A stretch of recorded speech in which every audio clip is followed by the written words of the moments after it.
সুপ্রিয় দর্শক, আসসালামু আলাইকুম ওয়া রাহমাতুল্লাহি ওয়া বারাকাতুহু। শব্দে শব্দে বানান করে তাজবিদ সহ কোরআন শিক্ষা। দর্শক, আমরা নিয়মিত ইউটিউবের মধ্যে এই ক্লাসগুলি করিয়ে থাকি। যারা মূলত কোরআন তেলাওয়াত করতে পারেন কিন্তু সহিহ শুদ্ধ হয় না, বা যারা কোরআন তেলাওয়াত করতে পারে না, দুর্বল, তাদের জন্যই আমাদের এই ক্লাসগুলি। আপনারা নিয়মিত এই ক্লাসগুলি দেখলে ইনশাআল্লাহ অবশ্যই আপনারা সহিহ শুদ্ধভাবে তেলাওয়াত করতে পারবেন। দর্শক, আমরা গত ক্লাসে সূরা বাকারা ৯৮ নম্বর আয়াত শেষ করেছি। এখন আমরা তারপর থেকে শুরু করব ইনশাআল্লাহ। প্রথমেই দোয়া পাঠ করে নিব। আউযু বিল্লাহি মিনাশ শাইতানির রাজীম। বিসমিল্লাহির রহমানির রহিম। রব্বি জিদনি ইলমা রব্বি জিদনি ইলমা রব্বি জিদনি ইলমা رب اشرح لي صدري ويسر لي أمري واحلل عقدة من لساني يفقه قولي أعوذ بالله من الشيطان الرجيم بسم الله الرحمن الرحيم واو جبر ولم جبر لا ولا قف دل جبر قاد ولا قاد। এখানে কলকলা করা হবে। কলকলা মানে হচ্ছে প্রতিধ্বনি। এখানে কলকলা কেন হবে? আপনারা সকলেই জানেন, আমরা আমাদের 10 সূত্রে কোরআন শিক্ষা বইটি তাজবিদের একটি গুরুত্বপূর্ণ বই। এই বই থেকে আমরা সূত্র দেখিয়ে থাকি। তো কলকলা দেখার জন্য আমরা এই বইয়ের 3 নম্বর পৃষ্ঠায় চলে যাব। সেখানে দেখব কলকলার হরফ 5টি: কফ, ত, বা, জিম, দাল। এই 5 হরফে জজম হইলে কলকলা অর্থাৎ প্রতিধ্বনি করিয়া পড়িতে হয়। এই 5টার মধ্যে একটি হচ্ছে দাল। এখানে দালে জজম হয়েছে, কলকলা করতে হবে। ওয়ালা কদ, হামজা নুন জবর আং, ঝালাম জবর সাল, আং সাল, আং। এখানে আমাদেরকে গুণনা করতে হবে। এখানে নুন সাকিন আছে, যেই নুনে সাকিন থাকে ওই নুনকেই নুন সাকিন বলে। নুন সাকিনের পরে যা আসছে, এখানে কেন গুণনা করবো আমরা, কি নিয়ম হয়েছে, এটার জন্য আমরা আমাদের 10 সূত্রে কোরআন শিক্ষা বইটি বের করব এবং 9 নং সূত্রের মধ্যে চলে যাব। 9 নং সূত্রে আমরা দেখব নুন সাকিন অথবা তানভিনের হুকুম 4টি, যার মধ্যে একটি হচ্ছে ইকফা। ইকফা অর্থ অস্পষ্ট পড়া। ইকফার হরফ 15টি: তা, সা, জিম, দাল, জাল, ঝা, সিন, শিন, সদ, দদ, ত, জ, ফা, কফ, কাফ। এখন ইকফা কাকে বলে, ইকফার সূত্রটা কি? আমরা যদি এখানে দেখি, ইকফা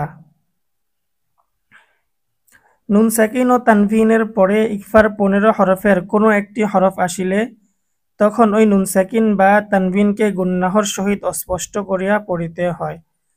তাহলে নুন সাকিন বা তানভিনের পরে যদি ইকফার হরফ আসে তাহলে আমাদেরকে গুন্না করে পড়তে হবে। এখানে নুন সাকিনের পরে ইকফার হরফ ঝা এসেছে, গুন্না করতে হবে। আনজাল, নুন আলিফ জবর না, আনজালনা। নুনের মধ্যে আমরা 3 আলিফ টান দিব এবং এটা হচ্ছে মধ্যে মুনফাসিল। এটা কিভাবে মধ্যে মুনফাসিল হলো, আমরা আমাদের 10 সূত্রে কোরআন শিক্ষা বই থেকে 2 নং সূত্রে যাব। 2 নং সূত্রে আমরা দেখব মদের হরফের পরের হরফে পৃথক শব্দে হামজা হইলে 3 আলিফ টানিয়া পড়িতে হয়, তাহাকে মধ্যে মুনফাসিল বলে। এখানে জবরের পরে আলিফ, এটা হচ্ছে মদের হরফ। 1 নং সূত্রে আমরা দেখেছি মদের হরফ 3টি: ওয়াও, আলিফ, ইয়া। জবরের পরে আলিফ, এটা মদ্রা হরফ। মদ্রা হরফের পরে পৃথক শব্দেই হামজা চলে আসছে। ইলাইকা, এটা পৃথক একটা শব্দ। আনসালনা, এটা একটা শব্দ। এখানে মদ্রা হরফের পরে পৃথক শব্দে লম্বা হামজা আসলে মধ্যে মুনফাসিল 3 আলিফ টানতে হবে। হামজাজের ই, লামিয়া জবর লাই, ইলাই, ইলাই, লাই। এখানে লিনের হরফ হয়েছে।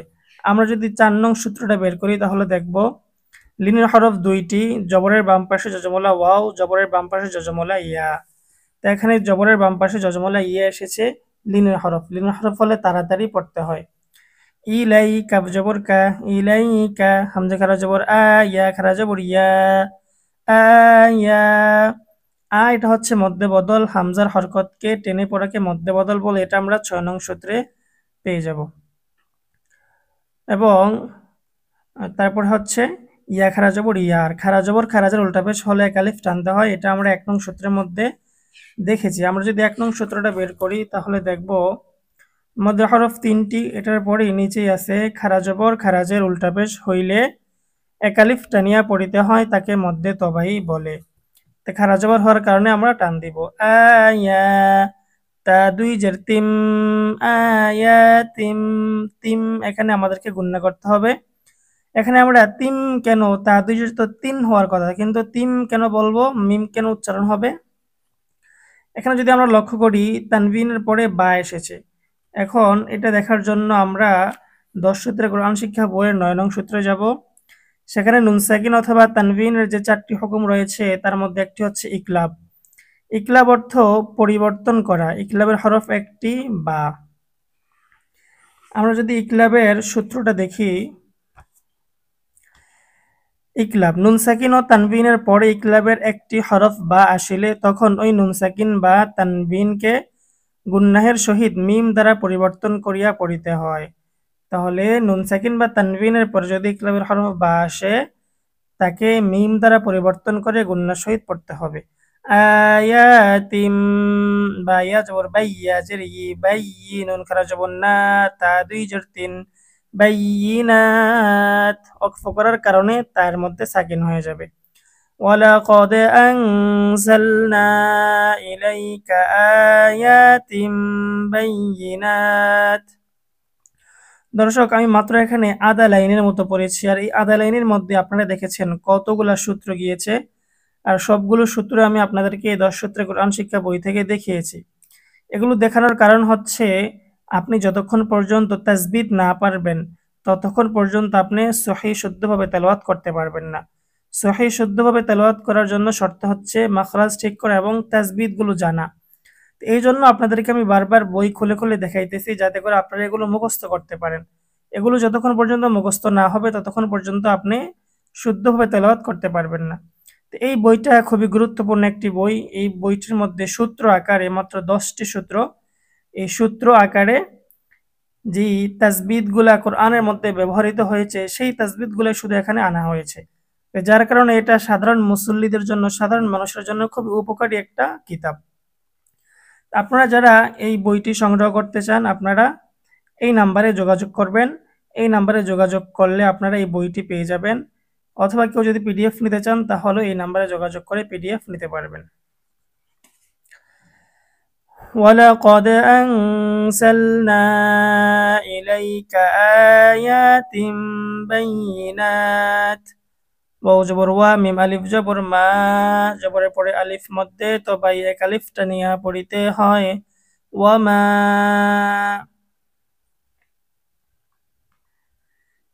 ইয়া কাফ জবর ইয়াক, ফা পেশ ফু, ইয়াক ফু, র পেশ রু, ইয়াক ফু রু। আমরা এখানে র এর উচ্চারণটা মোটা করব। আমরা র এর উচ্চারণটা কেন মোটা করব?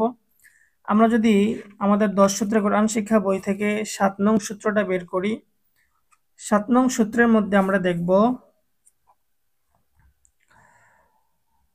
র এর উপর জবর বা পেশ হইলে ওই রকে মোটা করিয়া পড়িতে হয়।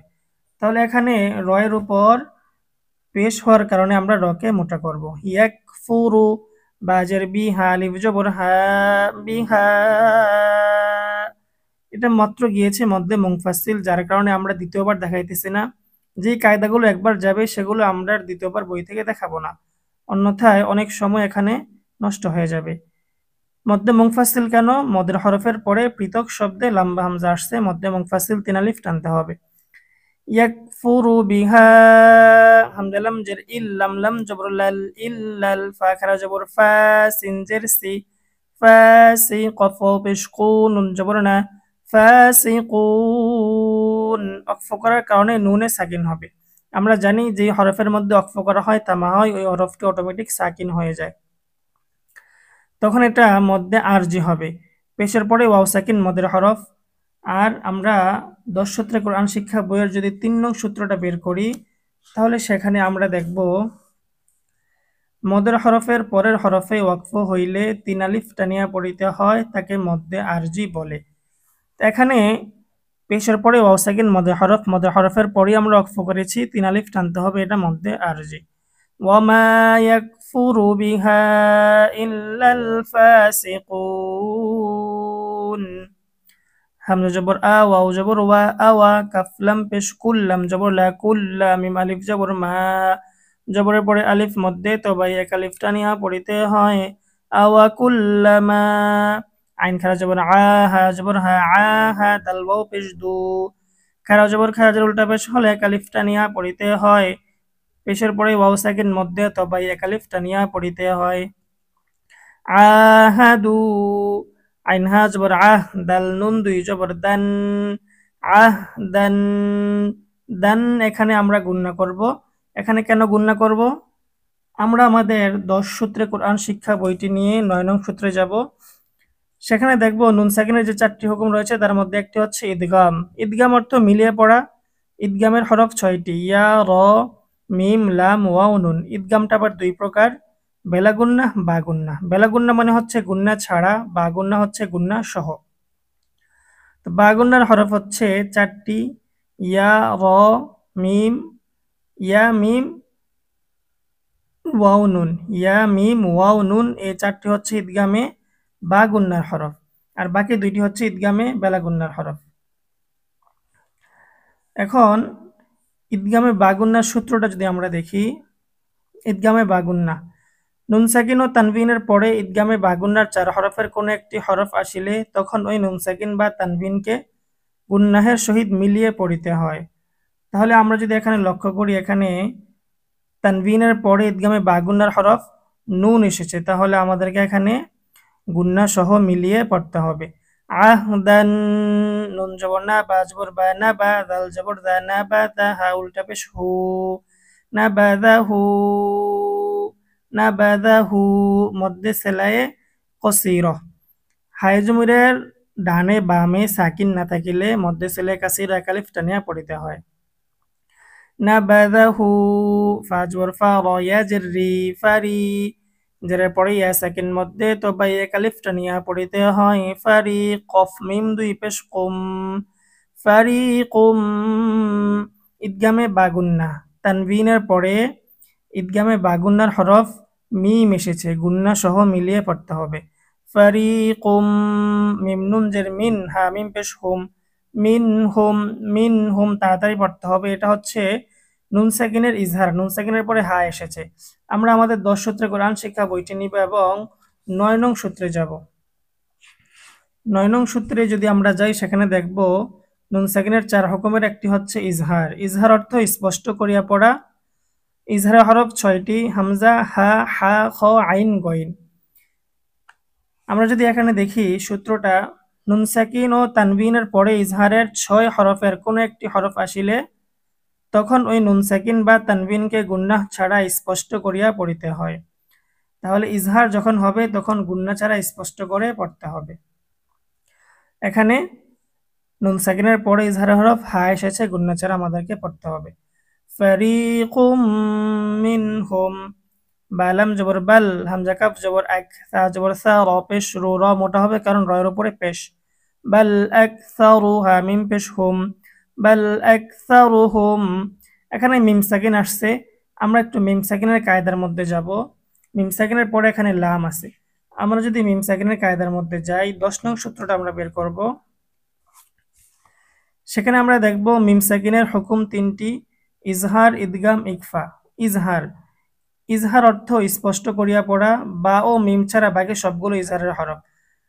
মিম সাকিনের পরে বা ও মিম ছাড়া অন্য যে কোনো হরফ আসিলে উক্ত মিম সাকিনকে স্পষ্ট করিয়া পড়িতে হয়। তাহলে মিম সাকিনের পরে যদি বা এবং মিম এই দুইটা ছাড়া অন্য কোনো হরফ আসে, তাহলে ইজহার হবে, গুন্না ছাড়া স্পষ্ট পড়তে হবে। বাল আকসারুহুম, লাম আলিফ জবর লা, ইয়া হামজা পেশ ইউ, লা ইউ, মিম জের মি, নুন ওয়াও পেশ নু, নুন জবর না, লা ইউমিনুন। ওয়াকফ করার কারণে নুনে সাকিন হবে এবং এটা মধ্যে আরজি হবে। মধ্যে হরফের পরে ওয়াকফ করলে মধ্যে আরজি 3 আলিফ টানতে হয়। 3 নং সূত্রে আমরা পেয়েছি। বাল আকসারুহুম লা ইউমিনুন। ওয়াও জবর ওয়া, লাম মিম জবর লাম, ওয়ালাম, লাম এটা ওয়াজিব গুন্না। ওয়াজিব গুন্না কাকে বলে? আমরা আমাদের 10 সূত্রে কোরআন শিক্ষা বইটি নিব এবং 3 নাম্বার পৃষ্ঠায় চলে যাব। সেখানে আমরা দেখব ওয়াজিব গুন্নাহ। হরকতের বামে নুনে বা মিমে তাসদীদ হইলে ওয়াজিব গুন্নাহ করিয়া পড়িতে হয়। তাহলে হরকতের বামে নুনে অথবা মিমে যদি তাসদীদ হয় ওয়াজিব গুন্নাহ করে পড়তে হয়। এখানে যদি আমরা দেখি, এখানে জবর হচ্ছে হরকত, জবরের পরেই অর্থাৎ হরকতের পরে মিমের মধ্যে তাসদীদ হয়েছে, গুন্নাহ করে পড়তে হবে। ওয়ালাম, মিম আলিফ জবর মা, জবরের পরে আলিফ মধ্যে তবাই এক আলিফটা নিয়ে পড়িতে হয়। ওয়ালাম মা, জিম আলিফ জবর জা, হামজা জবর আ, জা আ। এটা মধ্যে মুত্তাসিল। মধ্যে মুত্তাসিল কাকে বলে, কিভাবে হলো? আমরা আমাদের 10 সূত্রে কোরআন শিক্ষা বইটি নিব এবং 2 নং সূত্রে যাব। সেখানে দেখব মদের হরফের পরের হরফে একই শব্দে হামজা হইলে 4 আলিফ টানিয়া পড়িতে হয়, তাহাকে মধ্যে মুত্তাসিল বলে।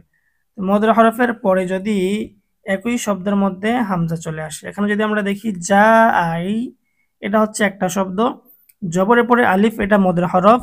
মদের হরফের পরে একই শব্দের মধ্যে হামজা চলে আসছে বিদায় এটা মধ্যে মুত্তাসিল, 4 আলিফ টানতে হবে।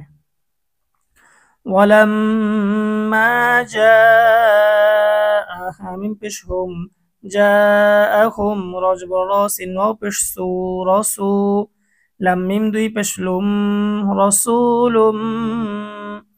ঈদগামে বা গুন্না, তানবিনের পরে বা গুন্নার হরফ মিম এসেছে, গুন্না সহ মিলিয়ে পড়তে হবে। রসুলুম, মিম নুন জের মিন, আইন নুন জের আইন, মিন আইন। এখানে নুন সাকিনের ইজহার হয়েছে, নুন সাকিনের পরে ইজহারের হরফ আইন এসেছে, গুন্না ছাড়া স্পষ্ট পড়তে হবে। মিন আইন আইন, এটা ইকফার গুন্না। নুন সাকিনের পরে ইকফার হরফ দাল এসেছে, গুন্না সহ পড়তে হবে। মিন আইন, দাল্লাম জের দিল্লাম খারাজা বললা হাজের হি, মিন আইন দিল্লাহি। মিন পেশ মু সদ্দাল জবর সদ, মুসদ দাল জের দি, কফ লাম 2 পেশ কুল, মুসদ্দিকুল। এখানে ঈদগামে বেলাগুন্না হয়েছে। ঈদগামে বেলাগুন্না কিভাবে? তানবিনের পরে ঈদগামে বেলাগুন্নার হরফ লাম এসেছে, গুন্না ছাড়া স্পষ্ট পড়তে হবে, গুন্না ছাড়া মিলিয়ে পড়তে হবে। মুসদ্দিকুল, লাম জেল্লি, মিম আলিফ জবর মা, লিমা, মিম জবর মা, আইন জবর আ, মা হা মিম পেশ হুম, মাআহুম। মুসাদ্দিকুল লিমা মাআহুম। মিম সাকিনের পরে নুন এসেছে, তাহলে মিম সাকিনের ইজহার গুন্নাহ ছাড়া স্পষ্ট করে পড়তে হবে। নুন জবর না, বা জবর বা, না বা, দাল জবর দা, না বা দা, ফা জবর ফা, র ইয়া জের রি, ফারি। জেরের পরে ইয়া সাকিন মধ্যে তবে এক আলিফটা নিয়ে পড়িতে হয়। ফারি, কফ মিম 2 পেশ কুম, ফারিকুম। ঈদগামে বা গুন্না, তানবিনের পরে ঈদগামে বা গুন্নার হরফ মিম এসেছে, গুন্নাহ সহ মিলিয়ে পড়তে হবে। ফারিকুম, মিম জের মি, নুন লাম জবর নাল, মিনাল লাম জবর লা, মিনাল্লা, যাল ইয়া জের জি, জেরের পরে ইয়া সাকিন মধ্যে তবে এক আলিফটা নিয়ে পড়িতে হয়।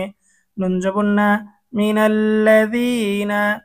হামজা ওয়াও পেশ উ, তা লাম পেশ তুল, উতুল। উ পেশের পরে ওয়াও সাকিন এক আলিফ টানতে হবে মধ্যে তবাই।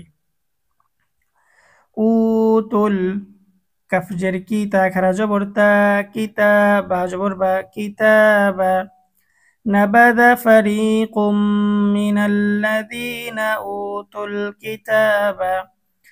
আমরা যখন এখানে একসাথে পড়বো, মিলিয়ে পড়বো, তখন আমরা এই লাম চিহ্নের মধ্যে অক্ফ করব না। এখানে যেহেতু আমি বানান করে পড়াইতেছি এই জন্য অক্ফ চলে আসছে, অক্ফ করেছি। আপনারা রিডিং পড়ার সময় এখানে অক্ফ করবেন না, থামবেন না, কারণ লাম চিহ্নের মধ্যে থামা নিষেধ। কাফ জের কি, তা খারা জবর তা, কিতাবা, লাম জবর বাল, কিতাবাল, লাম খারা জবর ল, হাজির হি, কিতাবাল্লাহি, কিতাবাল্লাহি।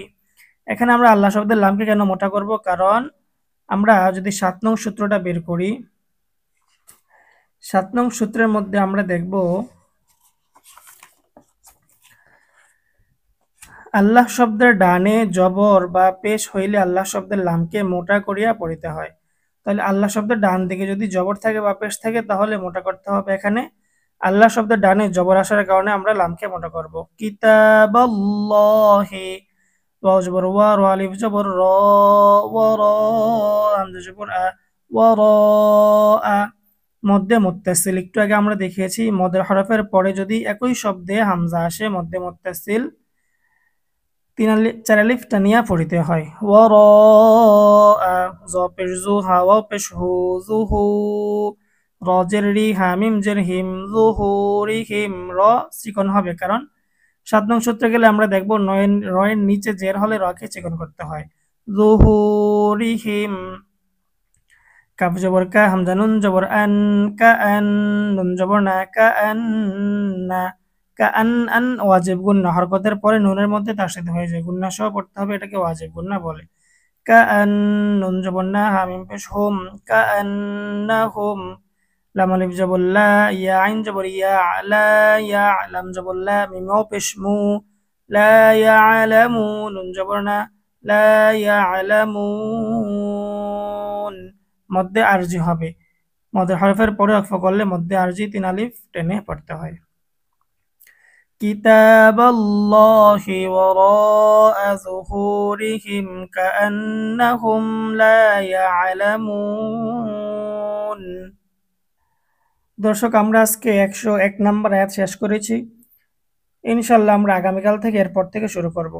আর দর্শক, আমি এখানে যতগুলো সূত্র বলেছি বা এই পড়ার মধ্যে যেই কয়টা সূত্র গিয়েছে, মত গিয়েছে, সবগুলোই কিন্তু আমাদের এই 10 ক্ষেত্র কোরআন শিক্ষা বইয়ের মধ্যে রয়েছে। তো এই জন্য এই বইটা আমাদের জন্য খুবই গুরুত্বপূর্ণ। যারা সহিহ শুদ্ধভাবে তেলাওয়াত করতে চাই, শিখতে চাই, আপনারা সকলেই এই বইটি সংগ্রহ করে নেবেন। এই বইটি সংগ্রহ করার জন্য আমরা বইয়ের অপর পৃষ্ঠে যদি যাই, এখানে একটি নাম্বার দেওয়া রয়েছে, এই নাম্বারে যোগাযোগ করব। 01779970 এই নম্বরে আমরা যোগাযোগ করলে এই বইটি পেয়ে যাব। যে আজকে আমাদের ক্লাস এই পর্যন্তই। আসসালামু আলাইকুম ওয়া রাহমাতুল্লাহি ওয়া বারাকাতুহু।